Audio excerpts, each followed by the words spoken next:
Ladies and gentlemen, introducing Luke and the Heartthrob.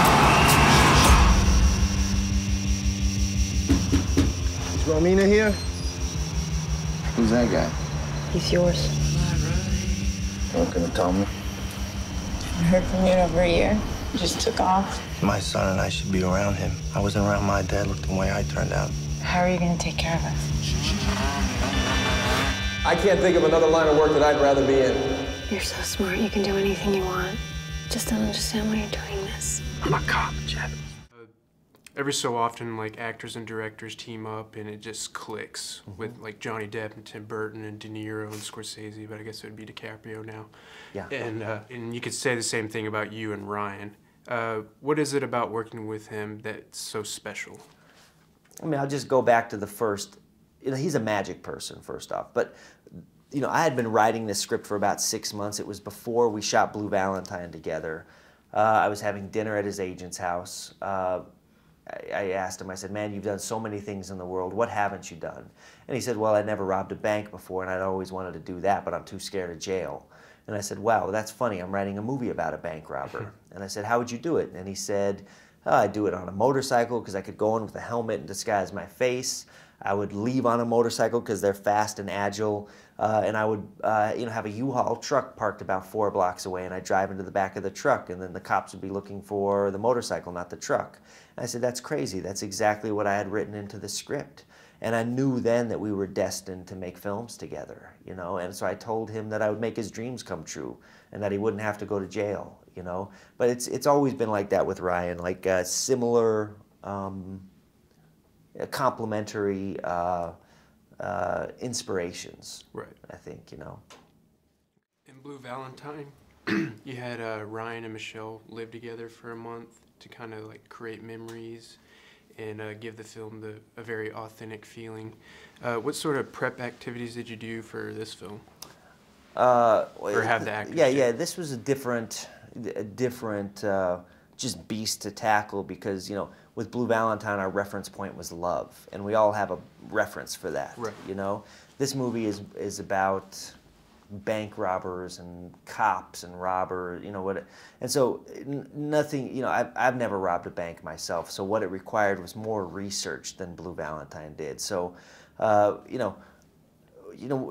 still did the same things, like Bradley Cooper and Rose Byrne spent a lot of time in their house and like went out on dates together and just tried to develop this bond of home life. Ava Mendez and Dane DeHaan and Mahershala Hajbaz Ali went bowling every night and made food for each other, and just to develop the memories off the screen. But then there was things we had to do, like technical things, like Bradley had to be with cops for a long time. You know what I mean? To understand how cops lived. So that just requires him to go on a lot of police runs. Rose Byrne spent a lot of time with cops' wives and found out that the divorce rate amongst cops' wives was skyrocketing, right. Because of all the stresses. So she could understand, that.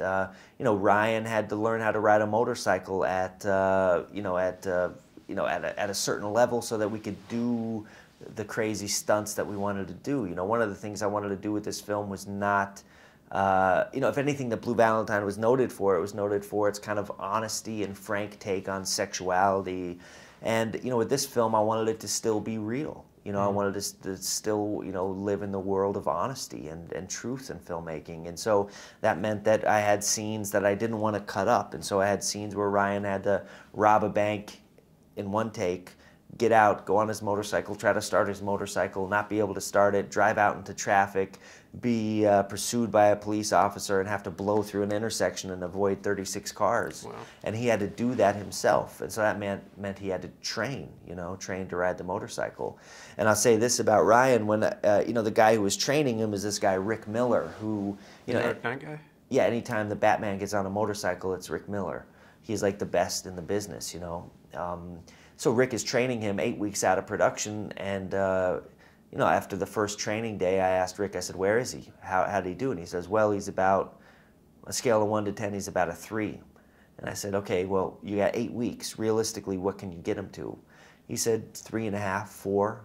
You know, he says, look, it takes a long time to do this, lifetime to learn to do this. You know, the day before, you know, so I said, well, just get to work. That's all you can do, you know. The day before production, you know, our first day of production, I asked him where Ryan got to. He said he got to a 7. So it was that kind of commitment from the actors, just to, you know, put themselves in these worlds. You know, one thing I wanted to do is, you know, I'd spent a lot of time with a lot of cops up there, but I also, you know, wanted to talk to a bank robber.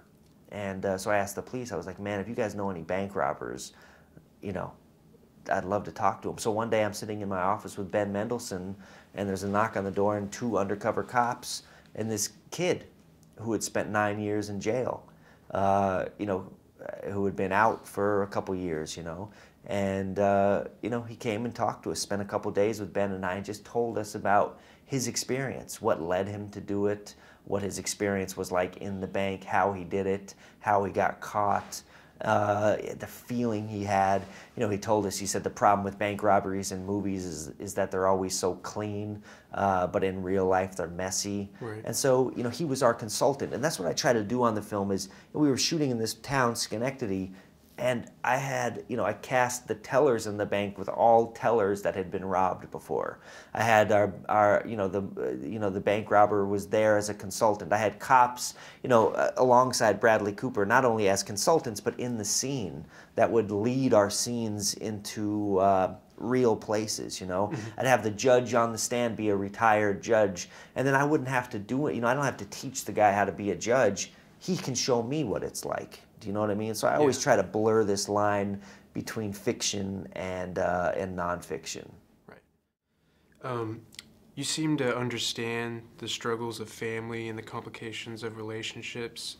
What sort of experiences did you draw upon in your life to kind of build onto this idea of legacy and the unbreakable bond between father and son? Yeah, I was, you know, the film was made out of, you know, in 2007, my wife was pregnant with our second son, and I was thinking all about the things I was going to pass on to him, and thinking that I just wanted him to be born clean, you know? The idea of family in my movies, I've always, my first film was about brothers, my second film, Blue Valentine's, about husbands and wives, and this is about fathers and sons. I'm drawn to telling stories about families because I think families are full of secrets. And I think families are also full of intimacies. I think you really get to know people in a family. You know, and then you open your door and then here's what the real world sees. But inside a house, you really get to know people. And I think the same thing happens in movie theaters. I think you sit in a dark room, and I think it's an inherently intimate place. And I think the screen is ripe with secrets. You know, I think I love characters that are full of secrets. So to me, you know, family and films are like hand in hand.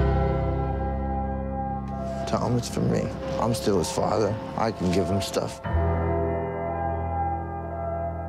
Hey, I'm Officer DeLuca. We're here to search your house. What for? We're looking for the money that Luke Glanton may or may not have given to you. 14 grand. The lion's share is going to our hero. This is your problem. This is our problem, and I'm bringing it to your attention because that's what I should do. I want to do 2 in one day. Yo, get up! I'm not gonna let you bring us both down. There's a way out of this. You're not gonna like it.